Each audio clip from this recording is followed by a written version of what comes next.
All right, hey everyone. Today we're doing lesson 8, talking about potential energy. Again, this is a continuation of unit 3 on momentum and collisions. All right, so to just start off with a little example, let's talk about the energy that goes into a roller coaster. So we can see in this roller coaster, as it's beginning to move up towards the top of the track at the beginning, it will eventually reach its peak, and then it will speed up. When it is moving, right, kind of going down, uh, pointing towards the ground and speeding up, it's going to have kinetic energy, also known as energy in motion. Um, but even when it is at the top of the peak, before it starts moving, it will have kind of that moment where it just kind of pauses. If you've ever been on a roller coaster, you'll know that feeling where you get to the very tippy top and you stop essentially, and then it starts moving again. At that moment where you're stopped, you still have energy. You actually have quite a lot of energy, even though you're not moving. And we'll talk about what type of energy that is. All right. So when you're at the peak of that roller coaster, um, you're super high off the ground, right? So for some of you guys who are scared of heights, right, you are not just kind of making this up, right? You are feeling a ton of energy.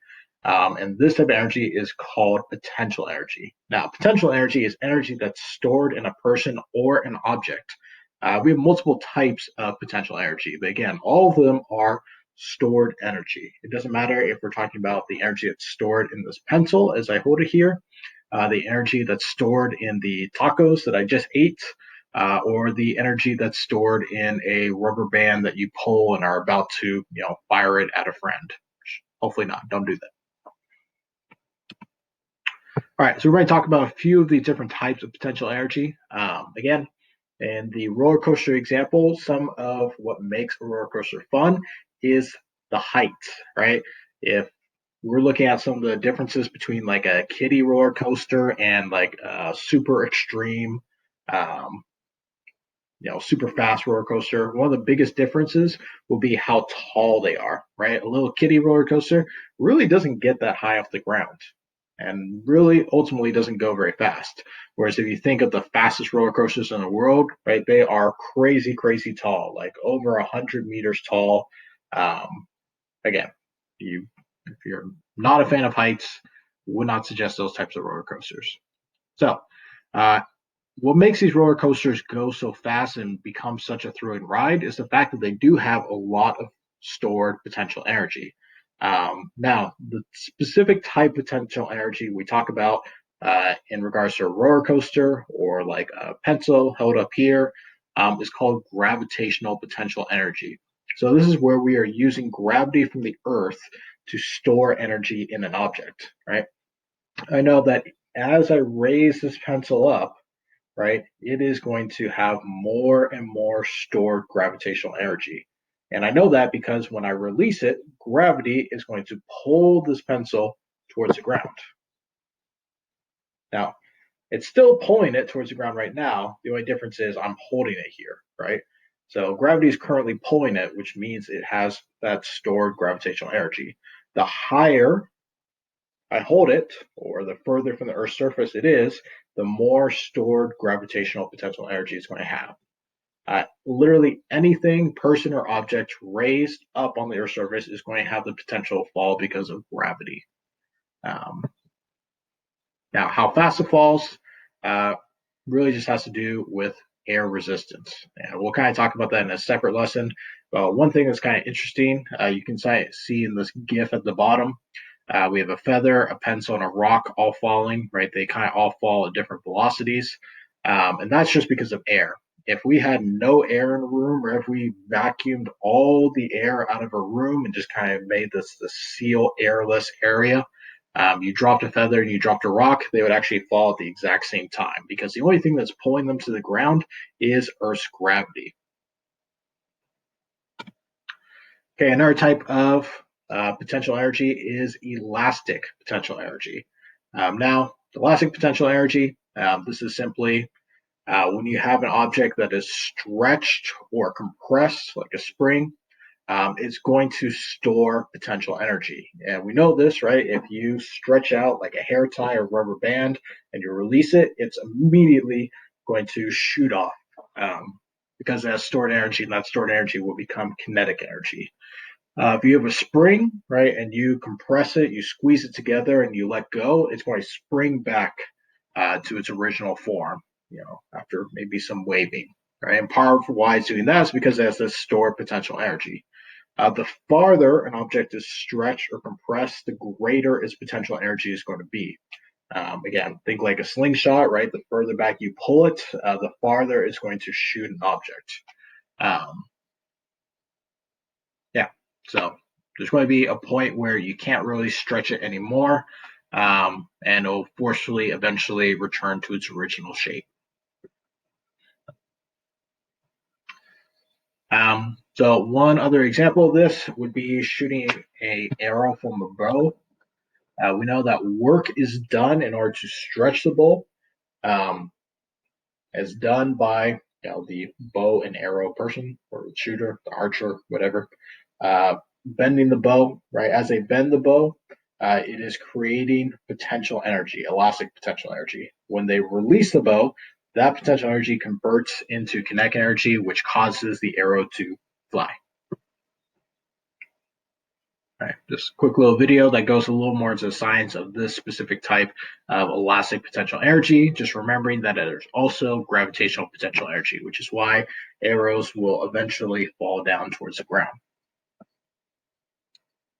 A little energy simulation that you can walk through to kind of see how this works. Again, it's pretty self-explanatory. Got some other forms of potential energy. We have electromagnetic potential energy. So you can think about this in batteries, right? Batteries are literally stored potential energy, right? When you turn the object on, it is releasing some of its charges, right? You have positive charges on one end, negative charges on the other. We know that opposites attract, so it's turned on. You might see some of those charges move across the gradient. Um, and that's why eventually the battery will run out of juice because it no longer has that stored potential energy. Another way you can see potential energy is with magnets, right? You have two magnets, you have the same sides facing each other. The closer you push them, the more they kind of resist each other, right? So they are storing energy. When you release it, they'll push back apart. Another type of potential energy is chemical potential energy. So you think about in these lessons, I'm kind of moving my hands a lot. I'm doing a lot of movement. I'm using a lot of kinetic energy, which we'll talk about in our next lesson. But specifically, the energy that I am getting this kinetic energy from is from the meal that I just ate in these last 24, 48, 72 hours, right? I just had some tacos. They're delicious. Highly recommend. Anyways, so in the tacos, right before I ate them, it had stored chemical energy. And this energy was stored within the bonds of the molecules that make up the food. As I ate the food, right, my cells then broke down those bonds. And as they broke down those bonds, they released energy into my body, which ultimately allows me to take that food energy and convert it into motion. That's why when you don't eat, you eventually don't have energy. So hopefully you guys are all eating. And again, if that's an issue, please let us know. Obviously, there's meal pickups all the time throughout the week. So check your emails. Let me know if you're having an issue. Yeah, just kind of talked about that. Again, any type of food. Obviously, some foods have, all energy is good energy, but some energy will be transformed and converted more efficiently. So you think about how you're getting that energy over time. Are you getting just like a short burst of energy and then kind of a letdown, right? If you're eating a really sugary, high carb, simple food, or you're eating something that has more complex carbs, where it's allowing you to space out that energy over time, right? So obviously, healthier foods are going to give you more efficient energy transfer over time.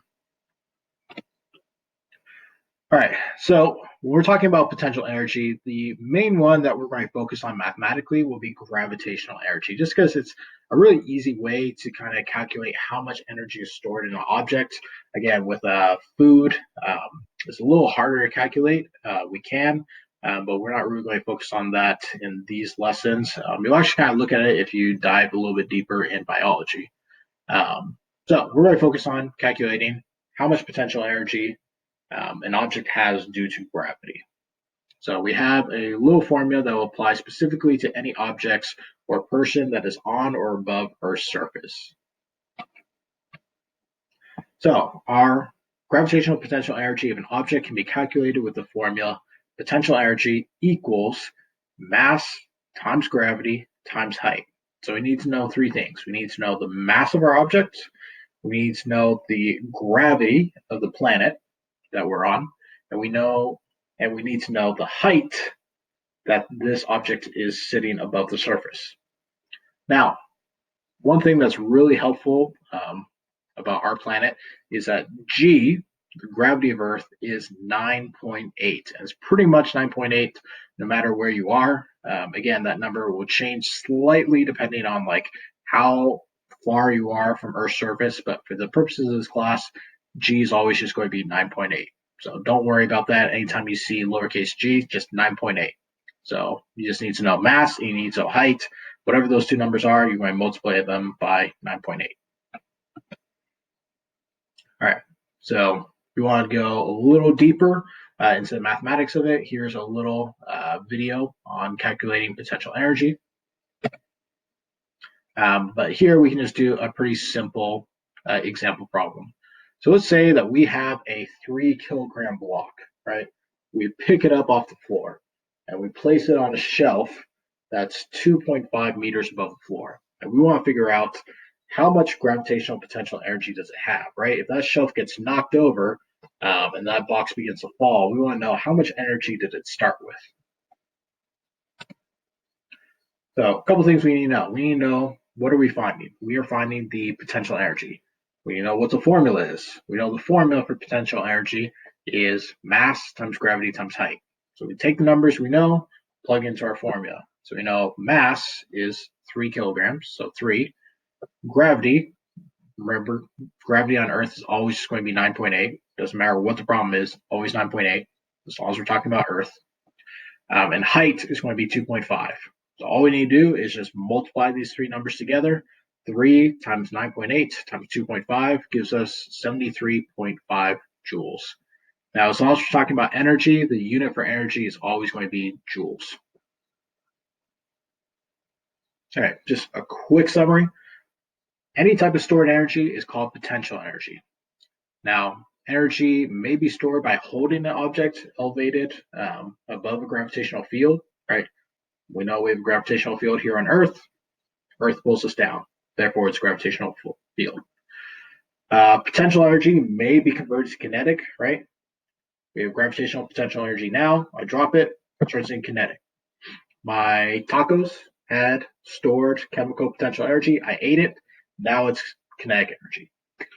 The formula for gravitational potential energy is potential energy equals mass times gravity times height. You see that's missing here in the summary. I'll add that in. In the absence of friction or bending, work done on objects must become either potential or kinetic energy or both. And we'll talk more about this in lesson 10 when we combine what we know about potential energy with kinetic energy into one. That's it. Right, pretty quick, simple lesson. Again, we'll be continuing with this idea of energy. And eventually, we'll connect it back to what we're learning about momentum and collisions. All right. If you have any questions, please email me.